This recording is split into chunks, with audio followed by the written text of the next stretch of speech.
கலியுக வரதனான பகவான் குருவாயூரப்பனுடைய சன்னிதானத்துல நாராயண பட்டாத்ரி அப்படிங்கிற ஒரு மகானால செய்யப்பட்ட ஸ்தோத்திரம் நாராயணீயம் அப்படிங்கிறது. கோபாலபுரம் கிருஷ்ணன் கோவில்ல இன்றையிலிருந்து ஆகஸ்ட் 1ஆம் தேதி வரை 8 நாளைக்கு இந்த நாராயணீயம் கோகுலாஷ்டமி உற்சவத்தை முன்னிட்டு கோபாலனுடைய கிருபையினால ஏற்பாடாகி உள்ள வந்தவனவே அங்க பூஜை பண்ற அர்ச்சகன்னா நீங்க எப்ப வருவேன்னு நாங்கெல்லாம் எதிர்பார்ப்போம் அப்படின்னா நான் சொல்லல, நான் எப்ப பார்ப்பேன்னு நான் நினைச்சிருந்தேன் கிருஷ்ணன். ஏன்னா இந்த எல்லாரும் வந்து உபன்யாசம் பண்ணிட்டு போற மாதிரி சாமான்யமா நான் வந்துட்டு போகலைங்க. இந்த கிருஷ்ணனுக்கு மூல மந்திரத்தினால விசேஷமா ஆயிரக்கணக்கான ஆவர்த்தி ஜபம் பண்ணி ஹோமம் பண்ணி அந்த கலசத்தை என் கையால் அபிஷேகம் பண்ணிட்டு கும்பாபிஷேகம் கிருஷ்ணனுக்கு நடந்து விசேஷமா இப்படி ஒரு கிருபை பாக்கியம் எப்போதும் கிடைச்சிடாது, எல்லாருக்கும் கிடைச்சிடாது. எப்போதாவதுதான் யாருக்காவதுதான் கிடைக்கும். அதுதான் ஸ்மரணீயமான விஷயம். வாழ்க்கையில எத்தனையோ வகையான விவகாரங்களை நாம செய்யறோம்.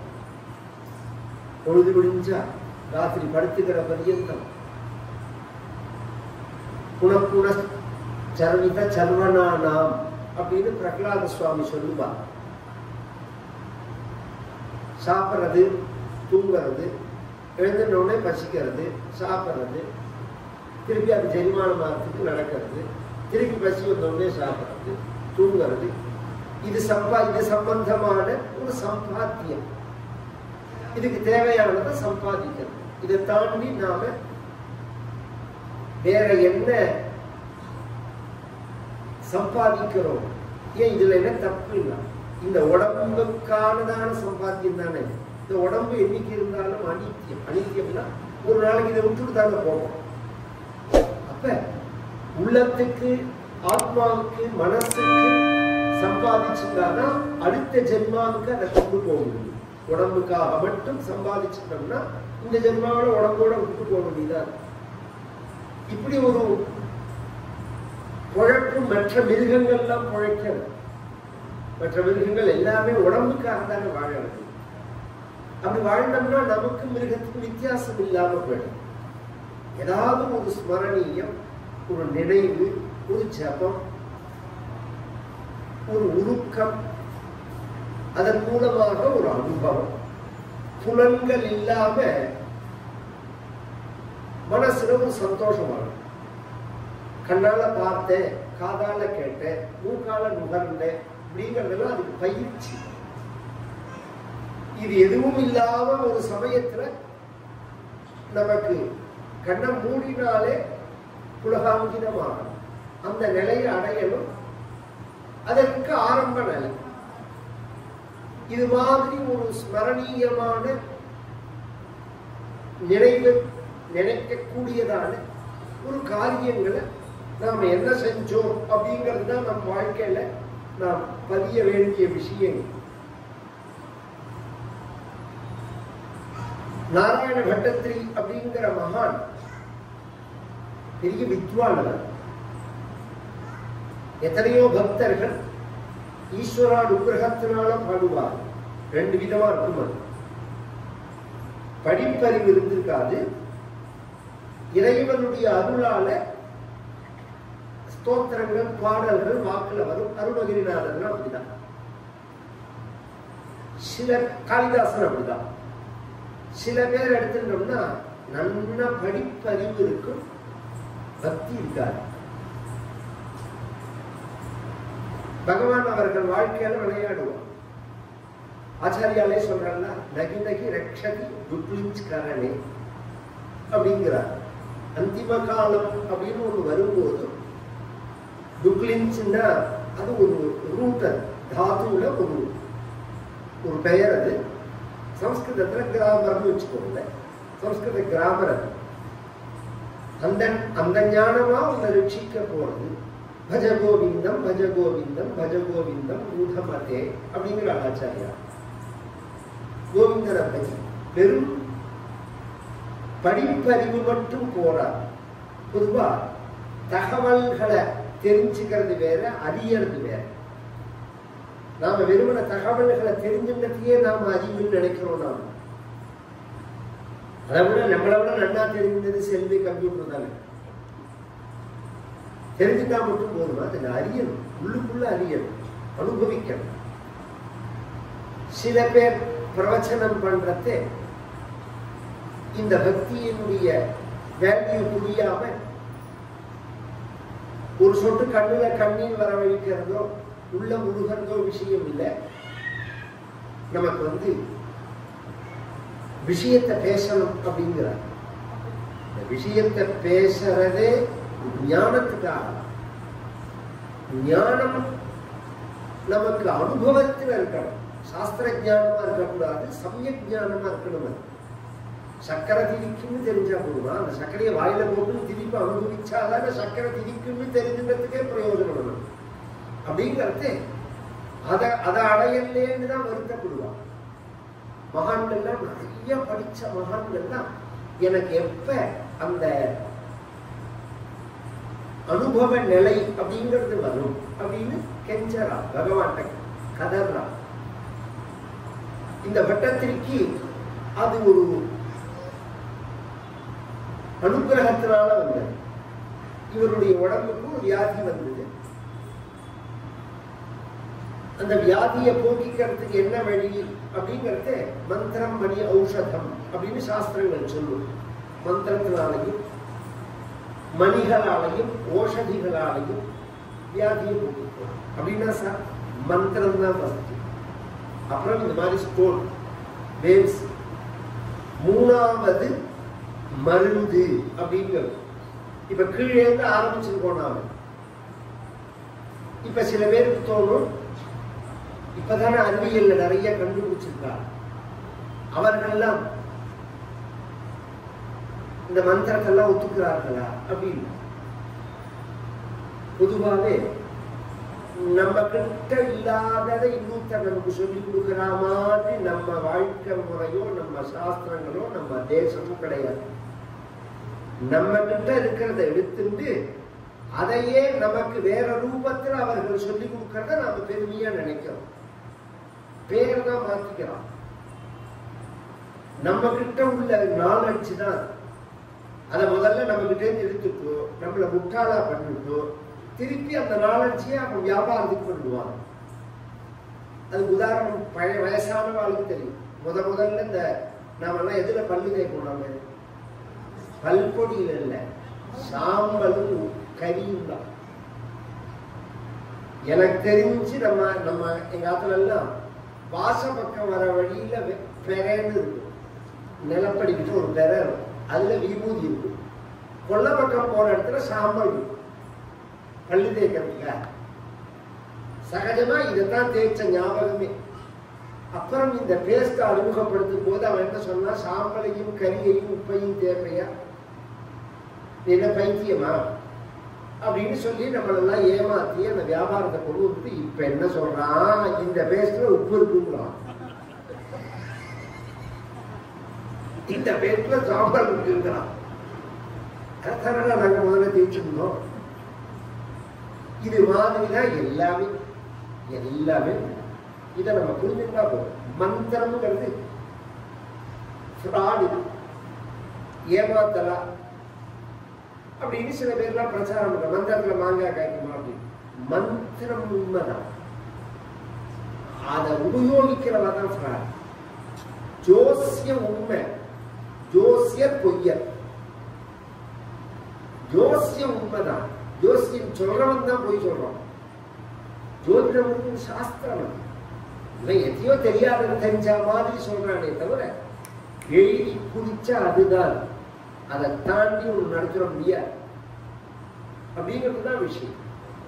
அது மாதிரி மந்திரங்கள் பாருங்க, இந்த சக்தியை இப்ப ரிசர்ச்ல மேல வந்துட்டே இருக்கும். இது ஒரு வைப்ரேஷன், வெறும் சப்தம் இல்லை.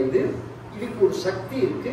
இந்த சக்தியானது சில காரியங்கள் செய்யறது அப்படிங்கிறத ஒரு சாதாரணமா ஒரு புரியறதுக்காக சொல்றேன். நம்ம எல்லா ராத்திரியுமே ஒரு குடத்தை வச்சு ஒரு மாவளை வச்சு தேங்காய் வச்சு வேதத்தை சொல்லி அதை ஜபம் பண்ணுவாங்க. அதுக்கு எஃபெக்ட் உண்டா இல்லையாங்கிறத பெங்களூர்ல ரிசர்ச் பண்ணி அதை ரிப்போர்ட்டா கொடுத்துருக்காங்க. அதெல்லாம் தான் தெரிஞ்சுக்கணும் அதுக்கு என்ன எஃபெக்ட். சாதாரணமா இருக்கும் போதும் இவர்கள் வேத மந்திர ஜபம் பண்ணும் போதும் அந்த தண்ணீரில் உள்ள மூலக்கூறுல என்ன வித்தியாசம் இருக்கு அப்படிங்கிறத காமிக்கிறாங்க. இது மாதிரி மந்திரங்களுக்கு சக்தி உண்டு. அந்த மந்திரங்கள் சக்தி உள்ளதா இருக்கணும்னா அந்த மந்திரங்களை ஜெபிக்கிறவன் தகுதி உள்ளவனா இருக்கணும். அதான் இந்த விஷயம். ஆச்சார பிரபவோ தர்மா ஆச்சாரஹீனம் நகுணந்தி வேதாக. இந்த வேதம் இருக்கு பாருங்க, ஆச்சாரம் இல்லைன்னா வாக்குல ஒரே வார்த்தையை தானே நான் சொல்றதுக்கு நீங்க சொல்றதுக்கு என்ன வித்தியாசம்? ஒரு குடிமை வச்சிருந்து 10 வருஷம் படிச்சவனை கூப்பிட்டு சொல்ல சொல்லணும், வேதம் படிச்சவர்களை கூப்பிட்டு சொல்ல சொல்லணும்னு ஏன் சொல்லுவானே அதே வார்த்தையை நீங்களே சொல்லலாம். ஏன்னா இவர்கள் சொல்லும் போது அது மந்திரமானது, மற்றவர்கள் சொல்லும் போது அது சப்தமானது, வெறும் வார்த்தையா. அந்த மந்திரமானதுக்குள்ள தகுதியை கிட்ட இருக்கணும். அது இல்லாம போனதுனால அந்த மந்திரம் வேலை செய்யலைங்கிறதுக்காக மந்திரம் பொய்ன்னு ஆயிடாது. இது அடிப்படை. இவர் வியாதியை போக்கிக்கிறதுக்கு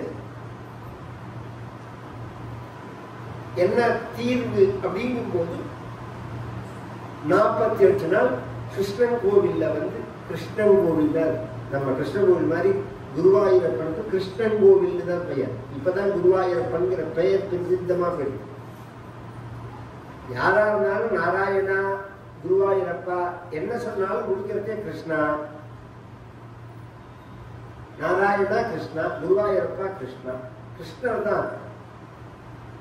அந்த கிருஷ்ணன் கோவில்ல பஜனம் இருக்கணும். பஜனம்ங்கிறது ஒரு விரதங்கள் அனுஷ்டானம் பண்றதே ஒரு நாள் கணக்கு நம்ம சாஸ்திரங்கள்ல சொல்றது. ஒரு நாள் சொல்றது, 3 நாள் சொல்றது, 8 நாள் சொல்றது, 9 நாள் சொல்றது, 12 நாள் சொல்றது, 16 நாள் சொல்றது, 36 நாள் சொல்றது, 48 நாள் சொல்றது. இது எல்லாத்துக்குமே விளக்கம் உண்டு. இந்த 48 நாளைக்கு மட்டும் சொல்லிட்டு போறேன், அதுக்குள்ள எல்லாம் வந்துடும். ஒரு மண்டலம் இன்னைக்கு பிராச்சீனமா சபரிமலை போறவர்கள் ஒரு மண்டலம் விரதம் இருப்பாங்க. அது என்ன 48 நாள் கணக்கு அப்படின்னா ஒரு மண்டலம்னு பெயர். என்னத்தினால அந்த கணக்கு வர்றது அப்படின்னா 27 நட்சத்திரம், 12 ராசி, 9 கிரகம். இந்த 3ஐயும் கூட்டினா எவ்வளவு வரும்? 48. இதுக்குள்ளதான் நம்ம விவகாரம். நம்ம நாளை கனெக்ட் பண்ணும்போது இதுக்குள்ளதான் வராது அப்படிங்கிறது. இதுல ஒண்ணு கூட மிஸ் ஆகாத படிக்க அவ 48 நாள் வச்சிருக்கா. இதுல ஒரு சூட்சம் இருக்கு. இது 46ஆவும் இருக்கும், 47ஆவும் இருக்கும், 48ஆவும் இருக்கும். பஞ்சாங்கத்தோட அடிப்படையில இருக்கும். ஏன்னா சில சமயம் பகல் கூட இருக்கும், ராத்திரி குறைச்சலா இருக்கும். சில சமயம் ராத்திரி கூட இருக்கும், பகல் குறைச்சலா இருக்கும். திதியில வித்தியாசம் வரும், திதித்வயம் வரும், நட்சத்திரத்துல மாறுபாடு இருக்கும். இதெல்லாம் அந்த விஷயம் தெரிஞ்சவாதான் புரிஞ்சுக்கணும். நாம திங்கட்கிழமைன்னா 7:09 ராகு காலம்னா 6 மணிக்கு உதயமானாதான் 7:09 ராகு காலம். மும்பாயில 7:15 உத்தியோகம்னு சொன்னா உடனே 7:09 ராகு காலம் இல்ல, 8:45 தான் ராகு காலமே ஆரம்பங்க. இதை நாமும் தெரிஞ்சுக்கணும். மூடிட்டு இந்த பஞ்சாங்கங்களே எதை உத்தேசிச்சு எழுதப்பட்டதுன்னா அந்தந்த ஊரோட அக்ஷய ரேகை அனுசரிச்சுதான் எழுதப்பட்டது. அதை அனுஷ்டானம் பண்ணுவோம். அப்புறம் நாம ஸ்ப்ரெட் ஆனதுனால அங்கங்க போய் நாம பண்றோம். நான் தஞ்சாவூர் ஜில்லால இருந்துட்டு மும்பாயிலவே உட்காந்து நான் தஞ்சாவூர் ஜில்லால உள்ள பஞ்சாங்கம் தான் நான் உபயோகப்படுத்துவேன்னு சொன்னா அது ஆரம்ப நிலைக்கு வேணா பொருந்துமே தவிர, ஒரு சமயம் நான் இருக்கும் போது கதை சொல்லும் போது மெட்ராஸ்ல கிரகணம், பம்பாயில கிரகணம் கிடையாது. நானே பார்த்திருக்கேன்.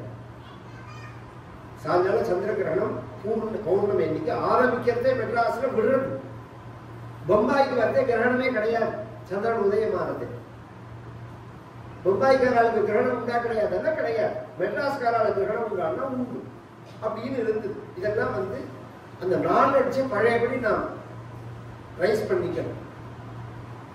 யாரோ போடுறா என்னமோ நடக்கிறது, நமக்கு என்ன சம்பந்தம் அப்படின்னு நினைக்க கூடாது. இதெல்லாம் பெரிய விஷயம். இந்த 48 நாள் பஜனம் இருக்கிற காலத்துல பாகவத பாராயணம் பண்ணுவாங்க.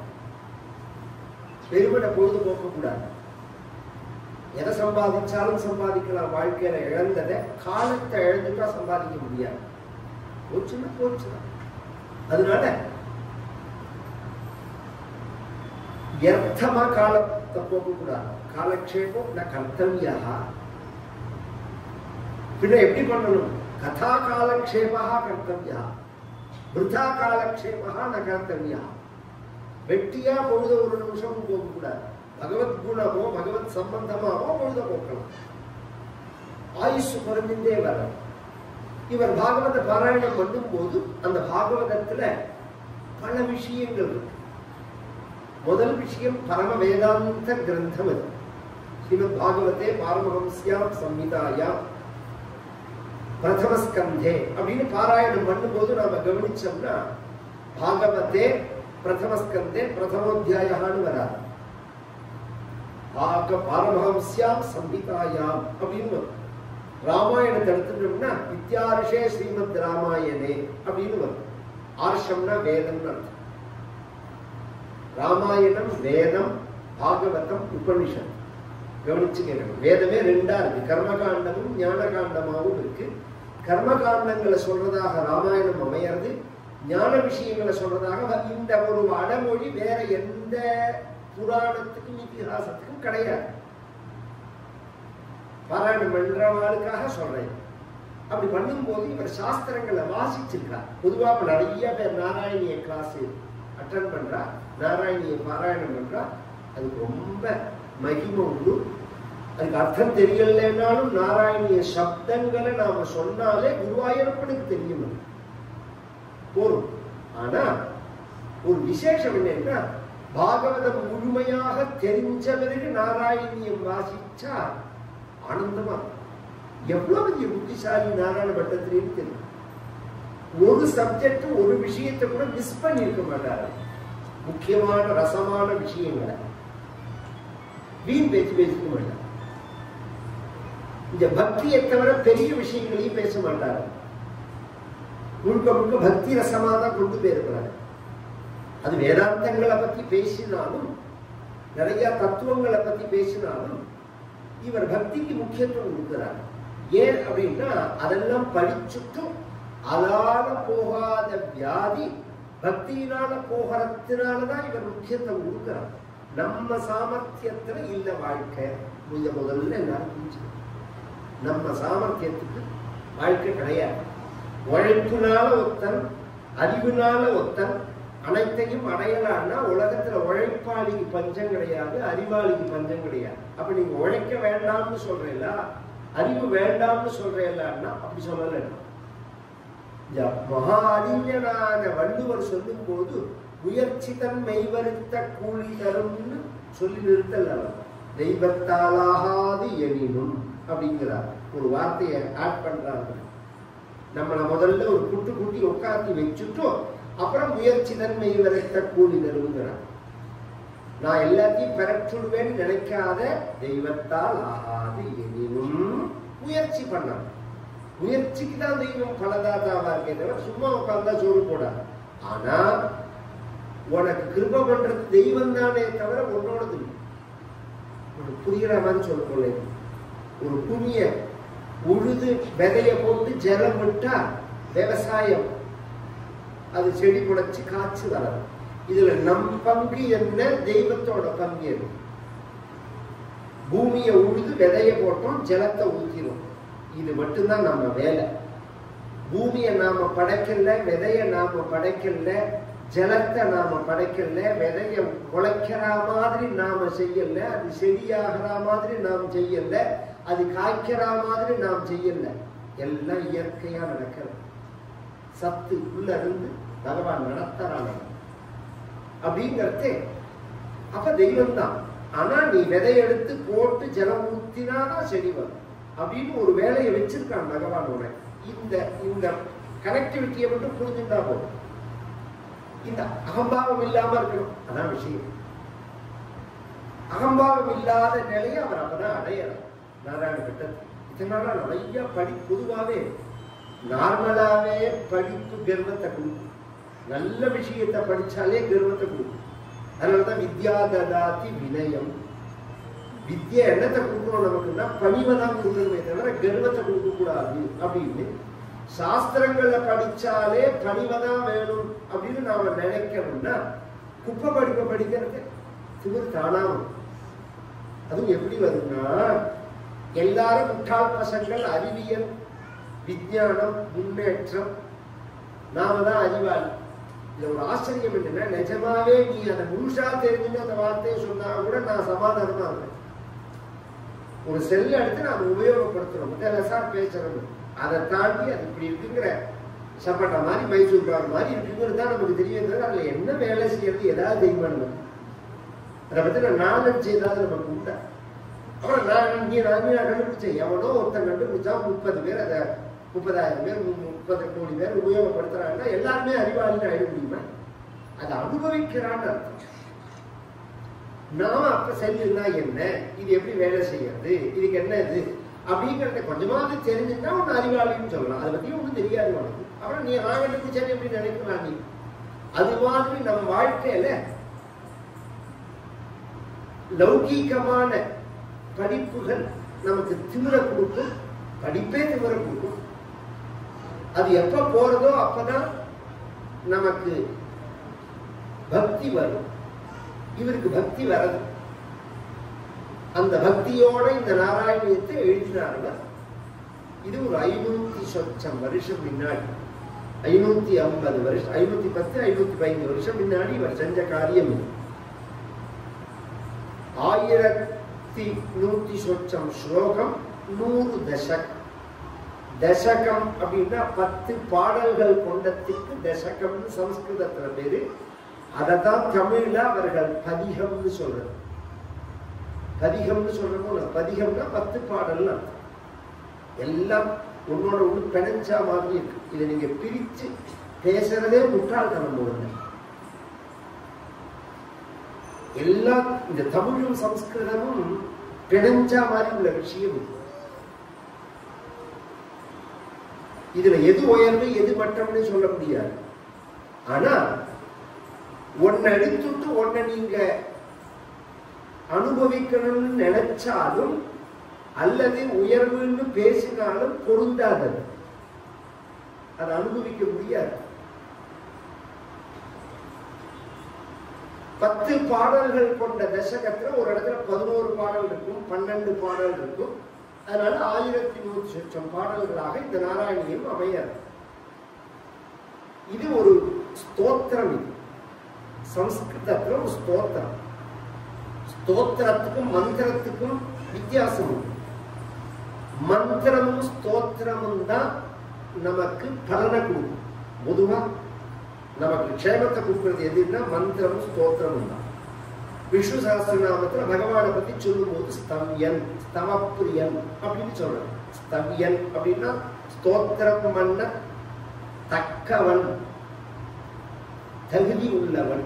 ஸ்தவப்பிரியன்னா நாம பண்ற ஸ்தோத்திரங்களால சந்தோஷம் அடைகிறவன். இந்த 2 விஷயம், இந்த 2 பெயர் இருக்குதுல பகவானுக்கு. ஸ்தோத்திரம் பண்ண தகுதி உள்ளவன், நாம பண்ற ஸ்தோத்திரங்களால சந்தோஷம் அடைகிறவன்.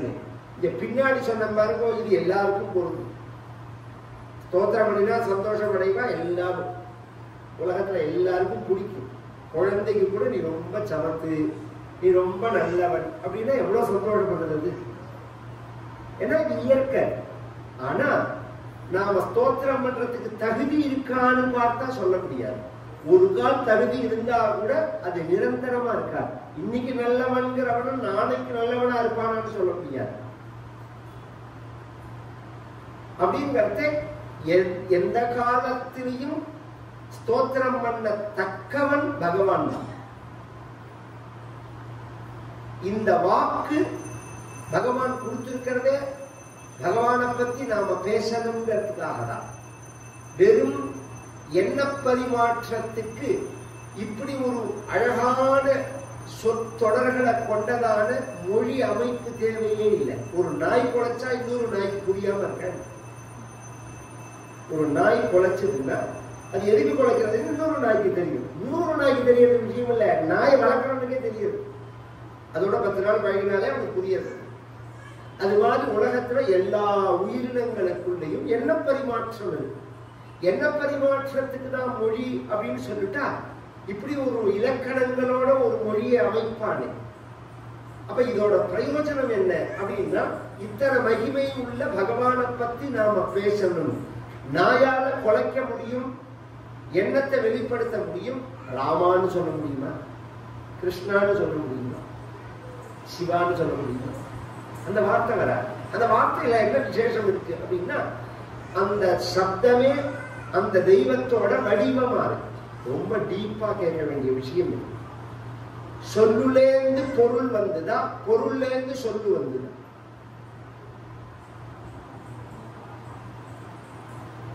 உலக படைப்பு எதிர்ப்புனா சொல்லுலேருந்து தான் பொருள், சொல்லேருந்து தான் பொருள். லௌகீகமாவே சொல்றேன். இன்னைக்கு என்ன சமையல் பண்ணலாம் அப்படின்னு மாமி கேட்டான்னா, நீங்க கத்திரிக்காய் கறி பண்ணு அப்படின்னு ஒருத்தர் சொன்னான்னா, சொல்லும் போது கத்திரிக்காய் கறி இல்லை, அந்த சொல்லு மட்டும்தான். அப்புறம் தானே அதுக்குள்ள பொருள் வருது. அது சரி சார், அந்த கத்திரிக்காய் கறிங்கிறதுக்கு இதுதான் அர்த்தம்ங்கிறது பொருளாலதான நாம அறிஞ்சுக்கிறோம். நமக்கு எப்படி தெரிஞ்சது? ஏற்கனவே ஒரு தடவை கத்திரிக்காய் கறி பண்ணியிருப்போம், அதனால அப்படி தெரியாது அப்படின்னா. சரி, ஏற்கனவே கத்திரிக்காய் கறி பண்றது அன்னைக்கு காலத்தாலும் இருந்தாலும் சொல்லியிருப்பாங்க, கத்திரிக்காய் கறி இருந்தாலும் சொல்லியிருப்பாங்க. அப்ப இது ஒரு தொடர். அழகிலா விளையாட்டுடையார் அன்னவர் தலைவருக்கே சரண் நாங்களே. கம்பர் சொல்றாரோ, இந்த இடத்துல தான் சொல்றார். உலகம் யாவையும் தாமுளவாக்கலும் நிலை பெருத்தலும் நீக்கலும் நீங்கிலா சிருஷ்டி ஸ்திதி சம்ஹாரம், சிருஷ்டி ஸ்திதி சம்ஹாரம், படைத்தல் காத்தல் அழித்தல், படைத்தல் காத்தல் அழித்தல் அப்படிங்கிற இந்த தொடர் விளையாட்டு இருக்கே, இது பகவானுக்கு விளையாட்டு, பகவானோட ஒரு லீலை. நமக்கு புரியுற மாதிரி சொல்லணும்னா, கோயிலேருந்து முட்டை வந்துதா, முட்டையிலேருந்து கோழி வந்துதான்னு கேட்டா யார் பதில் சொல்ல முடியுது? அது மாதிரி அப்படிதான் சொல்ல முடியும் பதில். இது கல்பகோட்டி காலமா நடக்கிற காரியம். ஆனா வேதம் என்ன சொல்றதுன்னா, சொல்லுலேருந்து தான் வர்றதுங்க, சொல்லுலேருந்து தான் பொருள் வர்றது அப்படிங்கிறது. எப்படின்னா, ஆகாஷா ஆத்மன ஆகாஷ சம்பூதா, ஆகாஷாத் வாயு, வாயோரக்னி, அக்னேராபஹ, அத்ய பிருத்திவி, பிருத்திவ்யா ஓஷதயः, ஓஷதீப்யோன்னம் அன்னாத் புருஷः. இது உபனிஷத்து சொல்றது. ஆகாசம் அதுக்கு முன்னாடி உள்ளதை விட்டுருப்போம். அவ்யக்தம், மாய, பிரகிருதி அப்படிங்கிறதெல்லாம் வேதாந்த விஷயம். இப்ப மேல வருவது முதல்ல தோன்றின பூதம் எதுன்னா ஆகாசம். ஆகாசத்தோட அடிப்படை எதுன்னா சப்தம். சப்த குணகம் ஆகாசம் அப்படிங்கிறது. ஸ்பேஸ் எந்த இடத்துல இருக்கோ அந்த இடத்துல சவுண்ட் இருக்கும், எந்த இடத்துல சவுண்ட் இருக்கோ அங்க ஸ்பேஸ் இருக்கு. இதெல்லாம் ரொம்ப ஆச்சரியமான விஷயம். இது ஒவ்வொரு பூதத்துக்கும் பொருந்தும். இது சப்தஸ்பரிச ரூப ரச கந்தம் அப்படிங்கிறது ஆகாசம், வாயு, அக்னி, ஜலம், பூமி அப்படிங்கிறதுக்கு பொருந்தும். ஆகாசத்தோட தன்மாத்திரை சப்தம், காற்றோட தன்மாத்திரை சூக்ஷ்ம ரூபம், ஸ்தூல ரூபம். தன்மாத்திரை என்னன்னா வெளிப்படையா தெரியறதுக்கு ஸ்தூலம்னு பேரு, தெரியாத நிலைக்கு சூக்ஷ்மம் அப்படின்னு பேரு. காற்றோட தன்மாத்திரை எதுன்னா ஸ்பரிசம். காத்து இருக்குங்கிறது நீங்க எப்படி உணர்றீங்க? மேல படுறது காத்த யாராவது கண்ணால பார்த்துருக்கா? இல்லையே. மேல தெரியறது நமக்கு தெரிஞ்சுக்க முடியாது. அப்ப கண்ணால பார்க்கலன்னா ஒத்துக்க மாட்டேன்னா நீ காத்தையே ஒத்துக்க கூடாது. கண்ணால பார்த்துதான் ஒத்துப்பேன், கண்ணால பார்க்காத ஒத்துக்க மாட்டேன்னா காத்து மேல படுறது அது ஒரு கண்ணுக்கு தெரியல. அதுக்கு அடுத்தது கண்ணுக்கு தெரியற நிலையங்கிறது அக்னி ரூபங்கள். அதுக்கு அடுத்தது ரசம் ஜலம். அதுக்கு அடுத்தது பூமி. அதுல இருந்து வந்ததுதான் ஓஷதிகள், அதுல இருந்து வந்ததுதான் உயிரினங்கள் அப்படிங்கிறது. இப்ப முதல்ல என்ன வந்ததுன்னு சொன்னேன், சப்தம்னு சொன்னேன். சப்தத்திலிருந்து தான் ரூபம் வர்றதுன்னு சொன்னேன். அப்ப இப்ப பின்னாடி போவோம். மந்திரம் ஸ்தோத்திரம்னு சொன்னேன்னு இந்த ரெண்டுமே சப்தமா இருக்கிறதுனால இது எதை குறிக்கிறதோ அந்த தெய்வங்களுடைய வடிவங்களை நாம கோவில்ல சிலையா பண்றோம். இப்ப வேணுகோபாலன் அப்படின்னு சொன்னா வேணுகோபாலனுக்கு ஒரு தியானம் உண்டு. கோபாலனே எத்தனை கோபாலன் இருக்கா? ராஜகோபாலன் இருக்கா, வேணுகோபாலன் இருக்கா, சந்தான கோபாலன் இருக்கா, ராதாகிருஷ்ணன் இருக்கா. இது இந்த தெய்வம்னு நாம எப்படி பிரிக்கிறோம் அப்படின்னா அந்த தியான ஸ்லோகத்தை வச்சு ஒரே ஆள இத்தனை பேர் மனுஷியா தானே, இத்தனை பேருக்கு பெயரும் ரூபம் வித்தியாசம் இருக்கும். மூலப்பொருள் ஒன்னா இருந்தாலும் ரூபத்தினாலையும் சப்தத்தினாலையும் மாறுபடுறது. இவர் தாமோதரன்னோ, இவர் வாசுமாமான்னோ, இவர் கோபாலன் மாமான்னோ நாம ஏன் பிரிச்சு சொல்றோம்? உடம்பு எல்லார் உடம்புலையும் ஓடுறது ஒரே ரத்தம், ஒரே மாம்சம், ஒரே அஸ்தி, ஒரே சரீரம் தானே. எதை வச்சு பிரிக்கிறோம்னா பெயர் முதல்ல, அப்புறம் ரூபம். முதல்ல பெயர் தான் வருது, பெயர் தான் வைக்கணும் குழந்தைக்கு. வளர்ந்த அப்புறம் தான் ரூபம் வருது, அடையாளம் தெரிகிற மாதிரி வரதே வளர்ந்ததுக்கு அப்புறம் தான். இந்த குழந்தைய கவனிச்சேன்னா அப்பா மாதிரி இருக்கானே அப்படின்பா. பிறந்த உடனே 6 மாசம் ஆயிருக்காது அம்மா மாதிரி இருக்கானே அப்படின்பா. 1 வருஷம் ஆயிருக்காது மாமா மாதிரி இருக்கானே அப்படின்பா. என்ன மாதிரி இருக்கான்னு நமக்கே புரியாது. எப்ப புரியும்னா 12 வயசுக்கு அப்புறம் தான் புரியும். 12ல இருந்து 14 வயசு தாண்டினா 14 வயசுல கரெக்டா சதுர்தசதா வருஷா நம்ம சாஸ்திரம் சொல்றது சயின்ஸ ஒத்துக்கிறது. 6 வருஷமா செல் பிரியற அந்த சிஸ்டம் இருக்கு. அம்மா மாதிரி அப்பா மாதிரி 12ல இருந்து 14 வயசுக்குள்ளதான் தனித்துவமான செல்லு வரது. 14 வயசுக்கு அப்புறம் தான் இவன் தனி ஆளா ஆறான். அதனால நம்ம சாஸ்திரம் என்ன சொல்றது, 14 வயசு வரைக்கும் அவன் பண்ற பாவத்துக்கு அவன் பொறுப்பு கிடையாதுங்கிறது.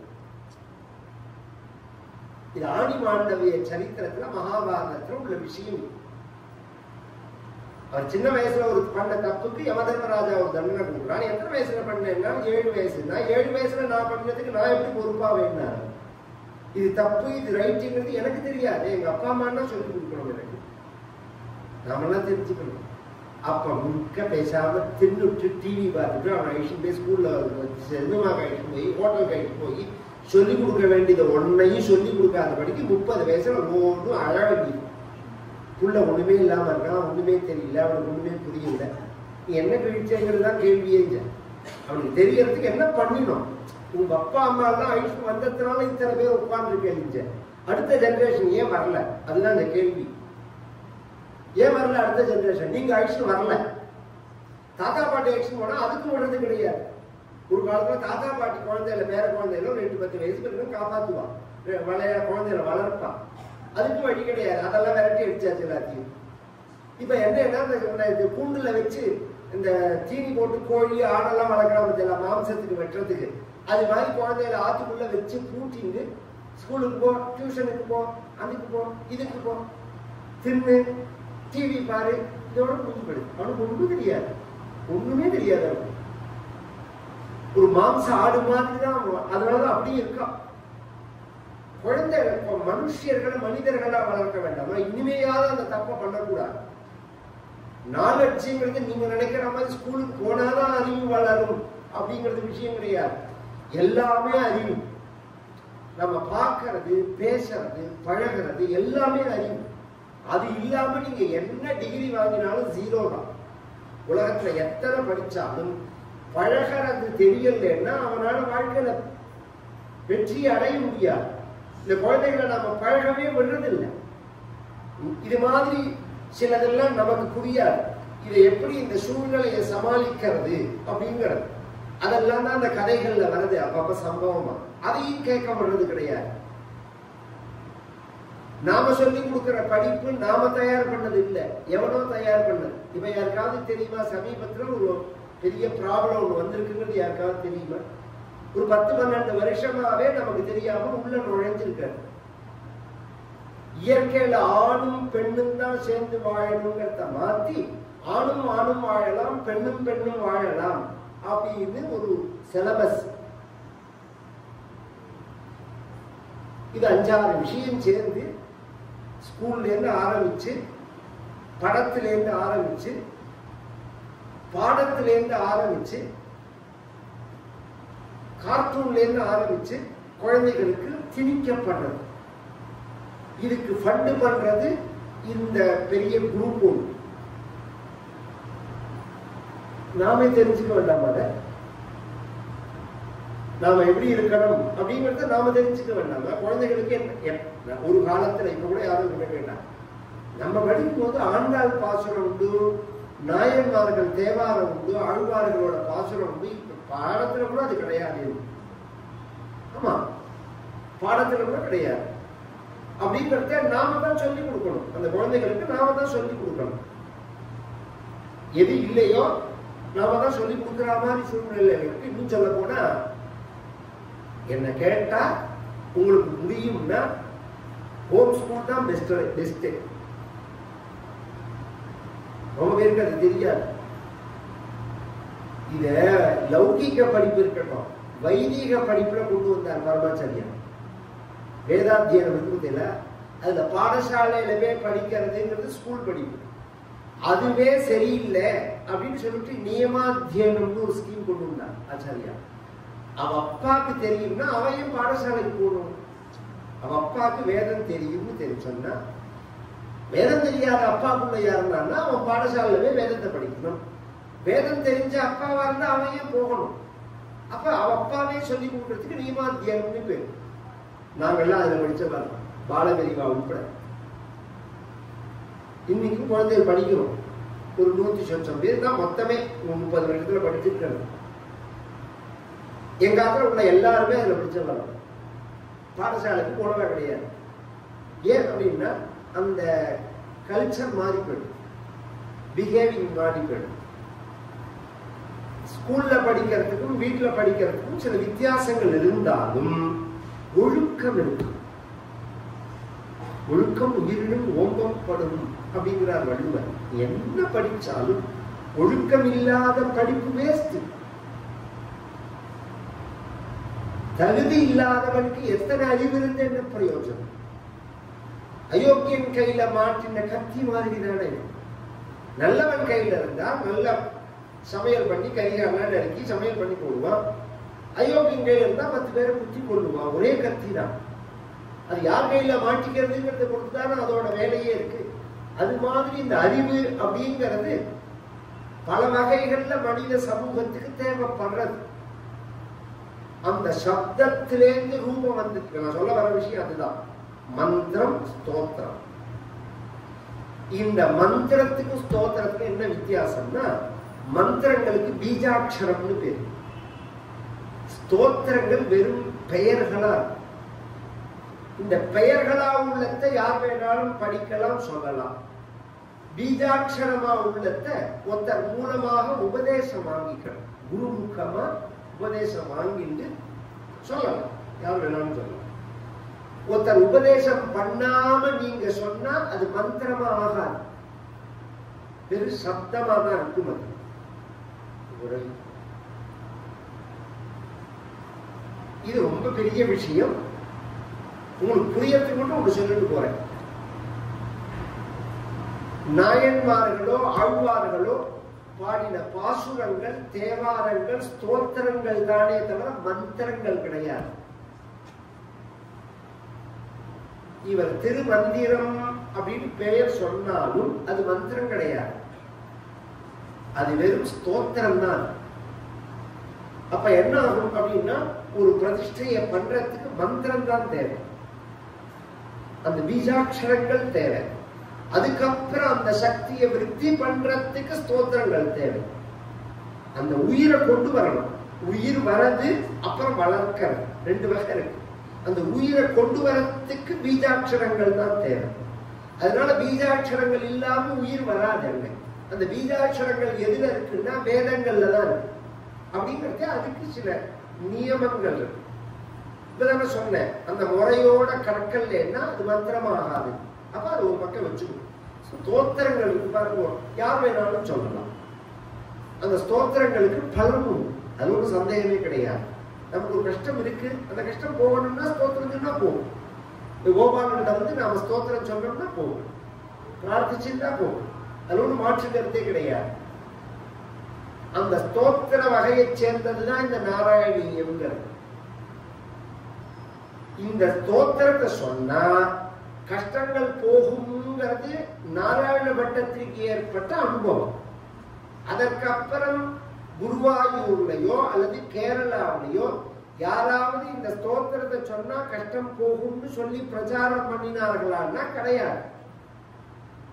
அங்க எப்படி இருந்ததுன்னா இது சம்ஸ்கிருத காவியமா இருந்தது. சம்ஸ்கிருதங்கள்லாம் வாசிக்கிறவாளுக்கு தெரியும். இப்ப நீங்க இங்கிலீஷ் வாசிக்கிறதே ஷேக்ஸ்பியர் டிராமாங்கிற அது மாதிரி சம்ஸ்கிருதத்துக்கு சில சிஸ்டம் உண்டு.